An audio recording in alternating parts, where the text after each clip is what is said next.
31 দফাতে খুব পরিষ্কার করে বলেছি যে আমরা একটা স্বাধীন গণমাধ্যম আমরা দেখতে চাই, সেটাকে তৈরি করতে চাই। আজকে যে বিষয়টি নিয়ে এখানে দীর্ঘক্ষণ আলোচনা হয়েছে, এই বিষয়টি মূলত গণমাধ্যমের স্বাধীনতা এবং সাংবাদিকদের সুরক্ষার বিষয়টা এখানে প্রধান গুরুত্ব পেয়েছে। আমাকে একটা জিনিস মনে হয় যে সাংবাদিকতাই বলুন, শিক্ষা ব্যবস্থাই বলুন, স্বাধীন গণমাধ্যম বলুন, সব কিছু কিন্তু নির্ভর করে এই দেশের যে মূল রাষ্ট্র কাঠামো সেটা কেমন আছে।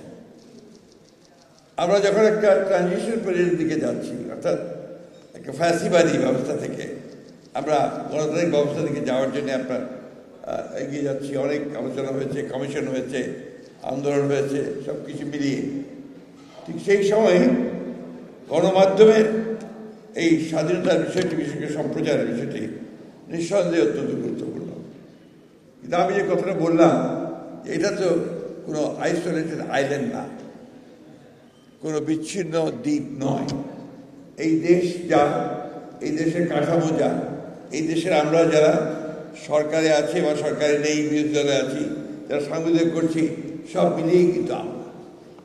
সেই জন্যে আমার কাছে মনে হয় যে শুধু সংস্কার যদি আমরা হৃদয়ে ধারণ না করি, মনের মধ্যে না নেই, পরিবর্তন করতে না চাই, তাহলে এইভাবে সংস্কার কতটুকু সম্ভব হবে আমি জানি না।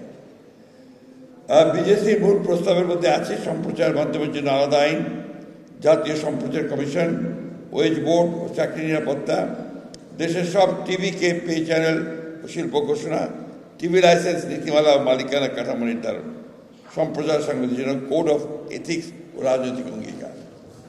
আপনারা এখানে অনেকে আছেন, আপনারা জানেন যে 1975 সালে একদলীয় শাসনব্যবস্থা বাকশাল প্রতিষ্ঠা করা হয়েছিল।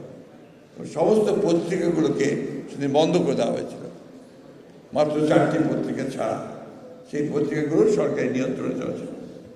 এই অবস্থা থেকে শহীদ প্রেসিডেন্ট জিয়াউর রহমান তিনি যখন রাষ্ট্রপতি দায়িত্ব এসেছেন, তখন কিন্তু তিনি একটা মুক্ত সংবাদপত্রের ব্যবস্থা করেছেন, স্বাধীন সংবাদপত্রের ব্যবস্থা করেছেন, এবং তখন অনেক সংবাদপত্র বেরিয়ে এসছে এবং সংবাদ মাধ্যমগুলো চালু হয়েছে।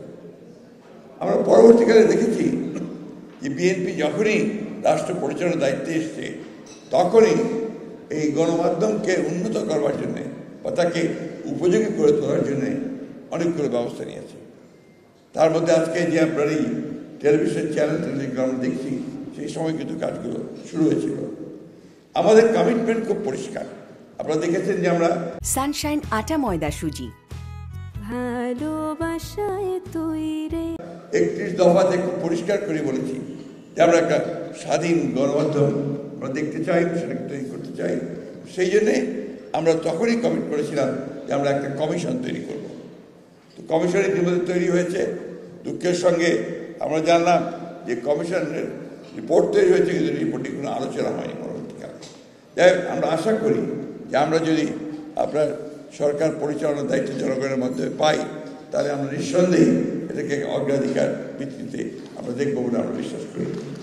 একটা কথা না বলেই পারছি না, সেটা হচ্ছে যে আপনাদের সাংবাদিকদের তো অনেকগুলো ইউনিয়ন আছে, বিএফইউজে, বিজেইউসি, আবার দুই দলের 2 ভাগ আছে, 3 ভাগ। তো নিজেরাই তো আপনারা দলীয় হয়ে যাচ্ছে। আজকে ভাইস সাহেব যে কথা বললেন, রাজনৈতিক দলগুলো তো আপনার কাউকে পকেটের মধ্যে নিতে চায় না, কিন্তু আপনারা যদি পকেটে ঢুকে যান, তখন কিন্তু দ্যাট বিকামস এ প্রবলেম। কারণ আমরা দেখছি তো যে আপনার গত 15 বছর কি হয়েছে। আমরা দেখেছি গত 15 বছর নিজেরাই উদ্যোগী হয়ে আপনারা ফ্যাসিলিটিকে সমর্থন করেছেন। এটা আমাদের দেখা, এই দেশের মানুষের দেখা। তো সেই জায়গাগুলোতে আপনাদেরও কমিটমেন্টের প্রয়োজন আছে যে আপনারা ওই জায়গাগুলো থেকে নিজেরা বাইরে থাকবেন